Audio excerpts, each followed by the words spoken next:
হোলি বলতেই আমাদের চোখের সামনে কি ভেসে ওঠে? চারিদিকে রঙের ছড়াছড়ি, আকাশে উঠছে লাল নীল আবির, মানুষের হাসিমুখ আর ভরপুর আনন্দ। কিন্তু এই যে এত রং, এত উৎসব, এর আড়ালের আসল গল্পটা কি আমরা জানি? চলুন না আজ একসাথে এই রঙের পেছনের গল্পটা খুঁজে বের করি। মানে আমরা যে এত মজা করে রং খেলি, কখনো কি মনে প্রশ্ন আসে যে ঠিক কেন এই রং খেলা, কিভাবে শুরু হলো এই প্রথা? এই রঙিন আবরণের নিচে কিন্তু লুকিয়ে আছে ইতিহাস, পুরাণ আর বিজ্ঞানের এক অসাধারণ মেলবন্ধন। আর আজ আমরা সেই গল্পটাই জানতে চলেছি। তো হোলির সবচেয়ে সহজ আর পরিচিত ব্যাখ্যাটা কি? সেটা হলো প্রকৃতির সাথে এর গভীর সংযোগ। এটা আসলে বসন্তকে স্বাগত জানানোর একটা উৎসব।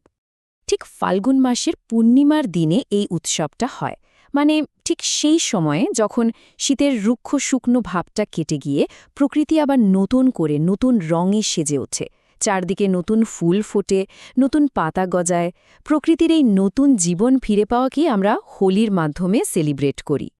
তবে হোলি কিন্তু শুধু প্রকৃতির উৎসব নয়, এর আসল ভাবনাটা আরও অনেক গভীর।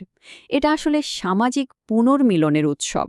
পুরনো সব ঝগড়া মনোমালিন্য ভুলে গিয়ে ভালোবাসার রঙে একে অপরকে রাঙিয়ে দেওয়ার দিন এটা। মানে ভ্রাতৃত্ব আর ক্ষমার এক দারুণ প্রতীক। কিন্তু দাঁড়ান, গল্পটা শুধু ঋতু পরিবর্তনের মধ্যেই আটকে নেই। এর সাথে জড়িয়ে আছে এমন এক ইতিহাস যা শুনলে অনেকেই হয়তো অবাক হবেন। চলুন এবার ইতিহাসের পাতাটা একটু উল্টানো যাক। অনেকেই হয়তো ভাবেন হোলি খুব আধুনিক একটা উৎসব, কিন্তু একদমই না। জানলে অবাক হবেন, সেই ৭ম শতাব্দীর সংস্কৃত নাটক রত্নাবলীতেও হোলির কথা লেখা আছে। আর সবচেয়ে আশ্চর্যজনক বিষয় হল, এই উৎসব মুঘল দরবারেও কিন্তু বিশাল জাঁকজমকের সাথে পালন করা হতো। হ্যাঁ, ঠিকই শুনছেন। মুঘল সম্রাট আকবর, জাহাঙ্গীর এরা হোলিকে এতটাই পছন্দ করতেন যে এর একটা রাজকীয় নামই দিয়ে দিয়েছিলেন, ঈদ-এ-গোলাপি, অর্থাৎ গোলাপি ঈদ। ভাবা যায় ইতিহাস কিভাবে বিভিন্ন সংস্কৃতিকে একটা সুতোয় বেঁধে ফেলে, এটা তার একটা অসাধারণ উদাহরণ। আচ্ছা, ইতিহাস তো হলো, এবার চলুন একটু পুরাণের জগতে ডুব দেওয়া যাক।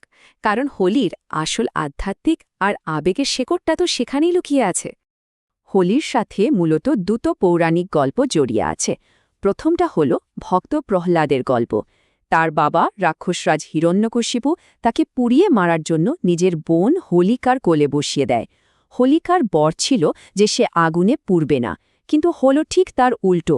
বিষ্ণুর কৃপায় প্রহ্লাদ বেঁচে গেল আর আগুনে পুড়ে ছাই হয়ে গেল হোলিকা। এই অশুভের বিনাশকেই আমরা হোলিকা দহন বা ন্যাড়া পোড়ার মাধ্যমে মনে করি। আর রং খেলার ব্যাপারটা, সেটার উৎস হল রাধাকৃষ্ণের চিরন্তন প্রেমের কাহিনী। কৃষ্ণ ভালোবেসে প্লেফুলভাবে রাধার মুখে রং মাখিয়ে দিয়েছিলেন, আর সেখান থেকেই শুরু হয় ভালোবাসার এই রঙিন উৎসব। প্রকৃতি, ইতিহাস, পুরাণ এ সব কিছুকে একসাথে যে জিনিসটা বেঁধে রেখেছে, সেটা হলো এক দারুণ প্রাচীন বৈজ্ঞানিক যুক্তি। এমন একটা কারণ যা জানার পর হোলির প্রতি সম্মানটা হয়তো আরও বেড়ে যাবে। এই প্রশ্নটার মধ্যে কিন্তু আসল রহস্যটা লুকিয়ে আছে।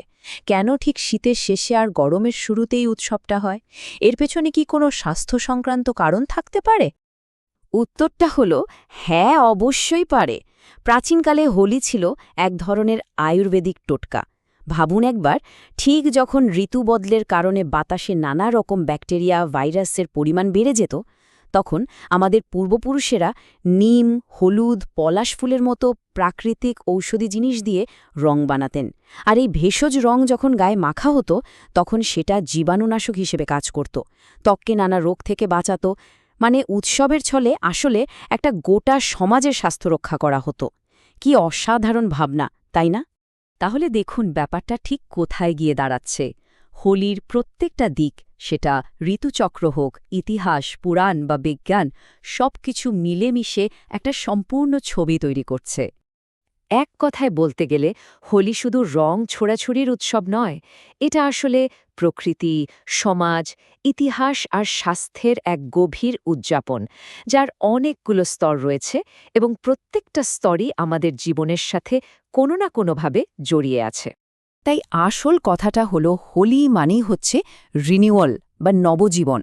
প্রকৃতির নবজীবন, পুরনো সম্পর্কগুলোর নবজীবন, এমনকি আমাদের শরীরেরও নবজীবন। আর এই উৎসবের আসল ভাবনাটাকে সম্মান জানাতে হলে ক্ষতিকর রাসায়নিক রঙের বদলে আমাদেরও কিন্তু প্রাকৃতিক রঙই ব্যবহার করা উচিত, তাই না?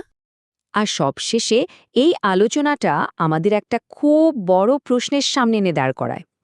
আজকের দিনে আমরা যে সমস্ত উৎসব পালন করি সেগুলোর গভীরেও কি এমন আরও কোনো প্রাচীন জ্ঞান বা গভীর তাৎপর্য লুকিয়ে আছে যা আমরা হয়তো সময়ের সাথে সাথে ভুলেই গেছি? এটা কিন্তু একটু ভেবে দেখার মতো বিষয়।